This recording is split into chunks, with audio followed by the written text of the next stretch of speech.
भारत दुनिया की सबसे बड़ी डेमोक्रेसी, साथ ही दुनिया की सबसे बड़ी आबादी, फिर भी हमारा देश डेवलपिंग कंट्री माना जाता है। आखिर ऐसा क्यों? इसके पीछे बहुत कारण है। उनमें से एक क्राइम भी बहुत प्रकार के होते हैं। उनमें से भी वो क्राइम जो ज्यादा गंभीर माना गया है, मैं बात कर रहा हूँ रेप और मर्डर केसेस के बारे में। According to 2021 report by national crime record bureau, इस साल टोटल 31,677 रेप केसेस रजिस्टर्ड किए गए पूरे भारत में, मींस 86 केसेस डेली। और ये आंकड़ा कंपेयर टू 2020 बहुत ज्यादा है। कुछ ऐसे केसेस जो रिसेंट देखने को मिले और नेशनल लेवल पे भी हाईलाइट हुए।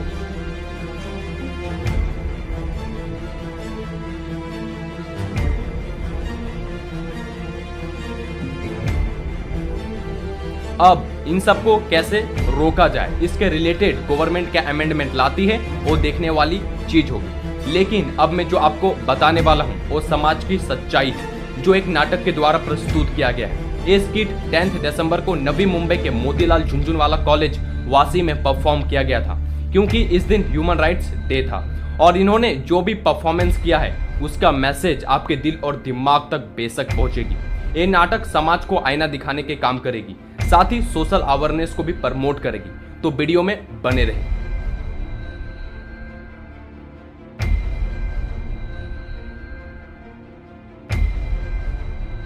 इसी तरह से नासमझ रहने वाला मानव अपने प्रारंभिक युग में अकेले रहने के बाद मिलजुल कर कुटुंब कबीले में रहना तो सीखा, लेकिन अपने अधिकारों की रक्षा के लिए उसका अपना तरीका था।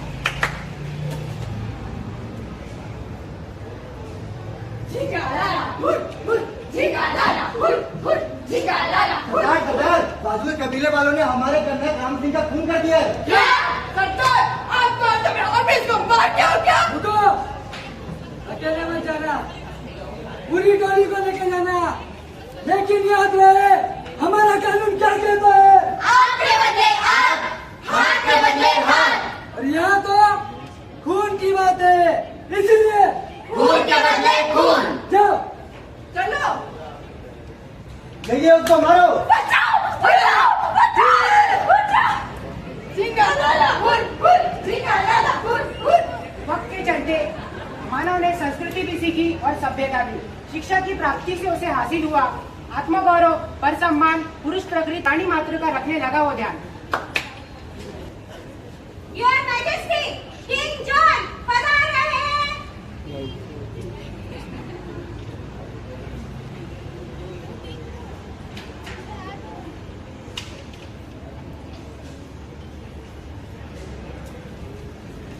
आज की कार्रवाई शुरू कीजिए। आज हम ह्यूमन राइट्स यानी मानवाधिकार के ऊपर चर्चा करेंगे। इसमें चर्चा करने वाली कौन सी बात है? योर मैजेस्टी, आपको नहीं लगता कि साम्राज्य में सबको समान अधिकार मिलना चाहिए? कैसा अधिकार? हमारे साम्राज्य में तो सभी के समान अधिकार है। जी और हाँ, लेकिन उन अधिकारों का उल्लंघन किया जा रहा है और ये हमारी जिम्मेदारी है कि हम उन अधिकारों की सुरक्षा करें। तो आप सब बताइए, इसमें हम क्या कर सकते हैं? क्यों ना इसके लिए एक लिखित बिल पास किया जाए? आपको नहीं लगता इस लिखित बिल पास करने की वजह से हमारे पावर में कोई कमी आ जाएगी? बिल्कुल नहीं, it gives justice and equality for all. I agree. Do you all agree? Yes.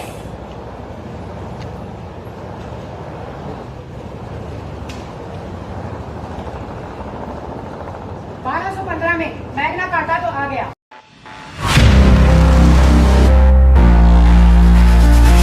और देश विदेश में कानून भी लगा दिए गए और सबको समान अधिकार भी प्राप्त हो गया। लेकिन इनका उल्लंघन कैसे किया जा रहा है, आइए आपको दिखाता हूँ।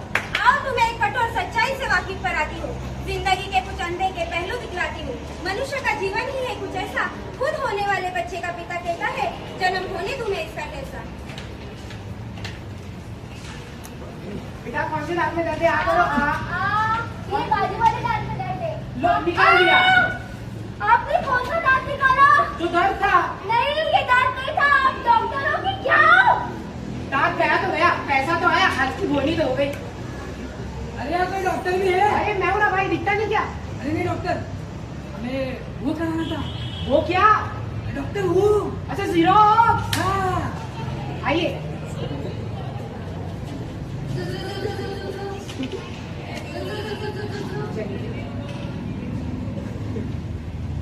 अरे डॉक्टर क्या हुआ?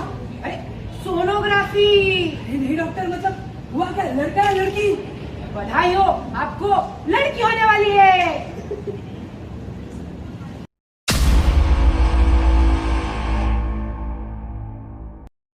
गिरा दो। लेकिन और अगर जन्म ले भी लिया तो पढ़ने नहीं देते।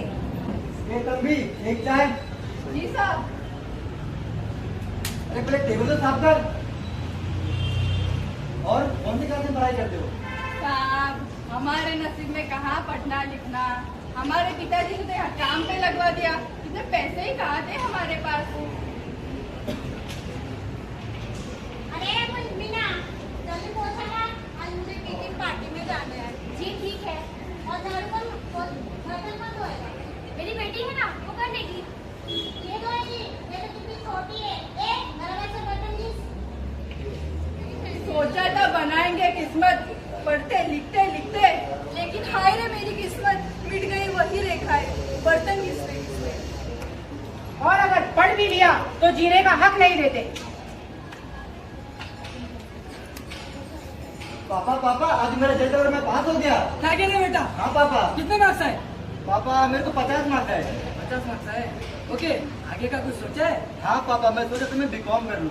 देखो बेटा, मैं कह रहा हूँ डॉक्टर बनो। लेकिन पापा उसमें बहुत पैसे लगेंगे। अरे बेटा, मैं हूँ ना। कितने लगेंगे? 10 लाख, 20 लाख या 50 लाख? मैं हूँ ना। थैंक यू पापा।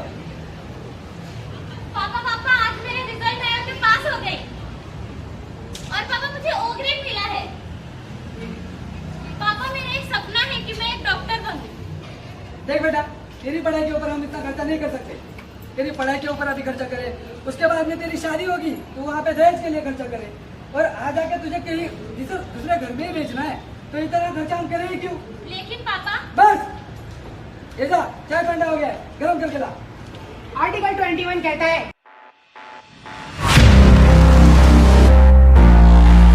स्त्री भ्रूण हत्या बंद करो, और अगर कोई करता भी है जानबूझकर तो उसे 5 साल की सजा और 5 लाख का जुर्माना हो सकता है। आर्टिकल 21 देता है सभी को शिक्षा का अधिकार समान, पर जिससे आज भी है हम अनजान। आर्टिकल 53 कहता है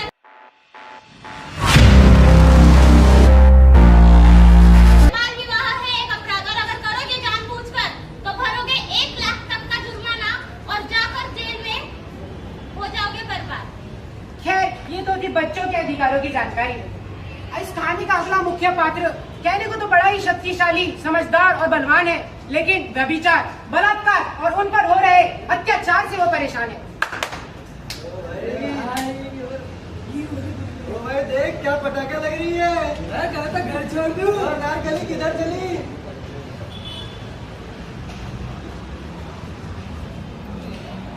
अरे गुड़िया, ये देखो चॉकलेट। आज ये दो इधर आओ।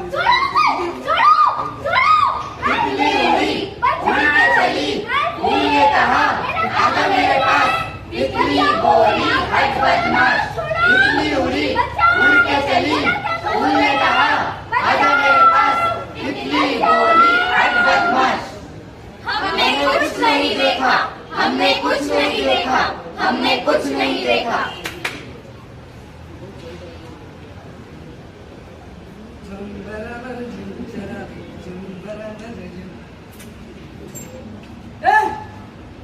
खाना ला।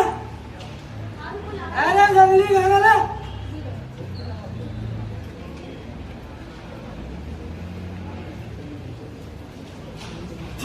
अबे कैसा खाना बना है?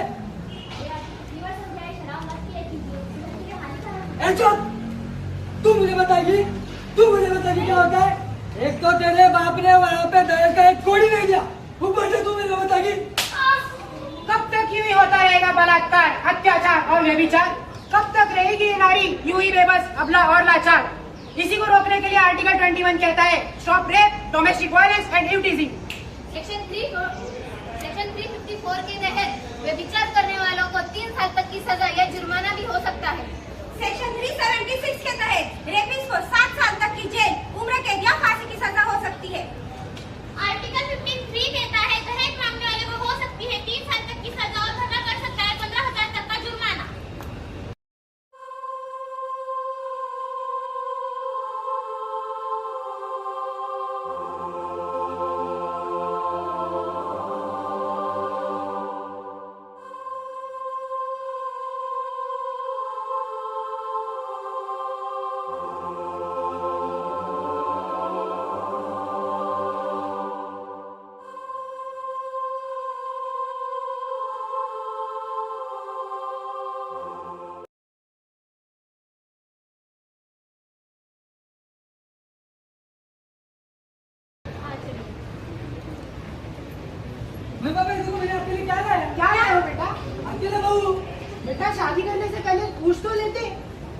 देखो पापा, बचपन से लेकर अभी तक मेरी जितनी भी मुरादें थी आपने बहुत हंसी खुशी से पूरी की, तो मैंने सोचा एक काम है देरी क्यों।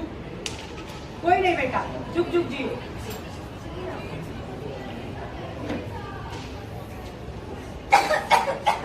बहू, बहू, क्या है? अरे बेटा सुन लो, मेरी सारी दवाइयाँ खत्म हो गई है, जरा मेरी दवाइयाँ मंगवा दो। अरे क्या है आपका रोज रोज का दवाइयों का नाटक, तंग आ गई हूँ मैं उससे। शी बाबा, हे भगवान, कैसी बहू मिली है। अरे सुनते हो, मुझे इन गुस्सों से परेशान हो गई हूँ मैं। अब मुझे नहीं रहना है इधर। ये क्या कर रही हो तुम? वो मेरा माता पिता है। मैंने कह दिया ना, अब मुझे एक पल भी नहीं रहना है इधर। अब तुम डिसाइड करो, या तो वो या मैं। अरे तुम तो मेरी जिंदगी हो, लेकिन ये उनको कैसे बताऊं? फिर इन दोनों का कुछ तो करना पड़ेगा। लेकिन इस उम्र में वो कहाँ पे जाएंगे? आइडिया, हम उन्हें तीर्थ यात्रा पे लेके जाते हैं। हाँ चल चलो बताते। मम्मी पापा, मैंने ना आपके लिए गुड न्यूज चाहिए। क्या बेटा? तो मैंने सोचा क्यों ना आपको तीर्थ यात्रा पे लेके जाए। ये तो बहुत अच्छी बात की बेटा आपने। हमें आपसे सब बेटा मिला, हमारा जीवन का धन्य हो गया। चलिए पापा मम्मी, अब आपको लेके जाते हैं। पापा वहाँ पे आपको दिख रहा है मंदिर दिख रहा है? हाँ आप ना वहाँ पे दर्शन लेके आइए, हम ना यहीं पे वेट करते हैं। ठीक है।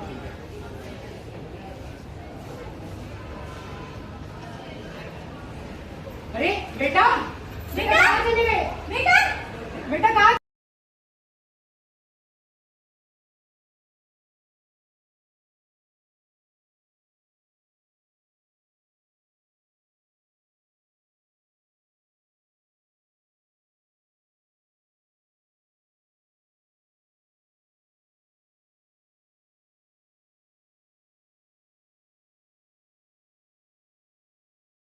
आर्टिकल 21 कहता है कि वरिष्ठ नागरिकों को अगर कोई जलता है तो उन्हें भारी जुर्माना पड़ सकता है और उसी के साथ में 3 महीने की सजा हो सकती है।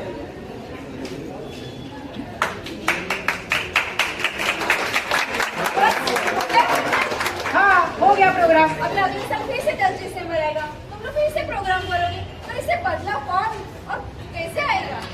क्या हम बच्चों से उम्मीद लगा सकते हैं कि वो बदलाव लाएंगे, या हम उन बुजुर्गों से उम्मीद लगाए कि वो बदलाव लाएंगे?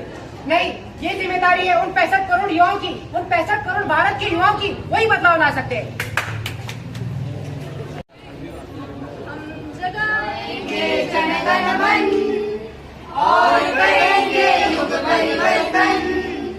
हम जगाएंगे जनगण मन और करेंगे युग परिवर्तन, और करेंगे युग परिवर्तन।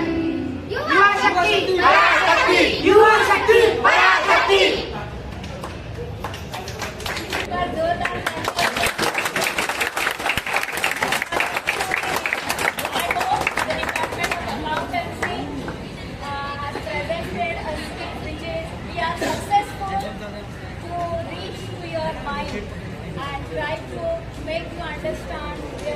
Human rights, what human rights and what are articles that related to that. So thank you so much that all of you have gathered here for today's program.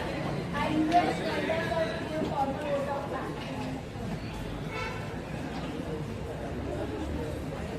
Before the formal vote of thanks, मैंने कहा आपको मालूम है picture hit होती है तो director से ज़्यादा श्रेय किसको जाता है? पिक्चर हिट हुई किसको याद कर ले? हीरो, हीरोइन, डायलॉग्स, स्टाइल को, गाने को, म्यूजिक बराबर की नहीं। तो रियल में डायरेक्टर तो होता है, लेकिन रियल में उसको सक्सेसफुल बनाने वाले कौन होते हैं? इसको मैं तो आइडिया देने वाला, इसको प्रमाणित करने वाली सारी टीम है। और रियल में हकीकत में देखा जाए यहाँ तक लाने का, मैं मेरा भी कहूँगा, मैं क्यों यहाँ पर हूँ, मैं क्या, तो आखिरी में मैंने जो दिया वो मैं, लेकिन फॉर्मल के तौर पे मैं कहना चाहूँगा really why this message is reaching to our minds, because we are under this roof, that is thanks to our respectable and honourable management. Apart from that we are finding our new in charge principal, जिनके permission के तहत और उनके cooperation से हमने ये programme आपके समक्ष प्रस्तुत किया। डिपार्टमेंट ऑफ अकाउंट्स, उनका हेड हमारे साथ चलता है, उसकी वजह से ये हो सकता है पॉसिबल। और अगर पिक्चर तो चल रही है लेकिन आप जाके देखोगे तो वहाँ पर 2 ऑडियंस है, तो पिक्चर की वैल्यू नहीं है। ऑडियंस सबसे बड़ी बात होती है। तो वो थैंक्स सभी teachers, teaching non teaching staff और सारे विद्यार्थियों। आखिरी बात, एक को थैंक्स कहना चाहूँगा। लास्ट में मैं फिर से कुछ वक्त के तौर पे कहना चाहूँगा, प्रोग्राम तो हम करते रहते हैं, होते रहता है, वही मैसेज मैंने लास्ट में दिलवाया है। कौन चेंज लाएगा? हम युवा। वो चेंज आज से शुरू हो सकता है, यहीं से शुरू हो सकता है, और हमारे बिहेवियर में यहाँ से शुरू होना चाहिए। और इसलिए मैं कहता हूँ कि हम जगाएंगे जन जन, गण गण और मन मन। धन्यवाद।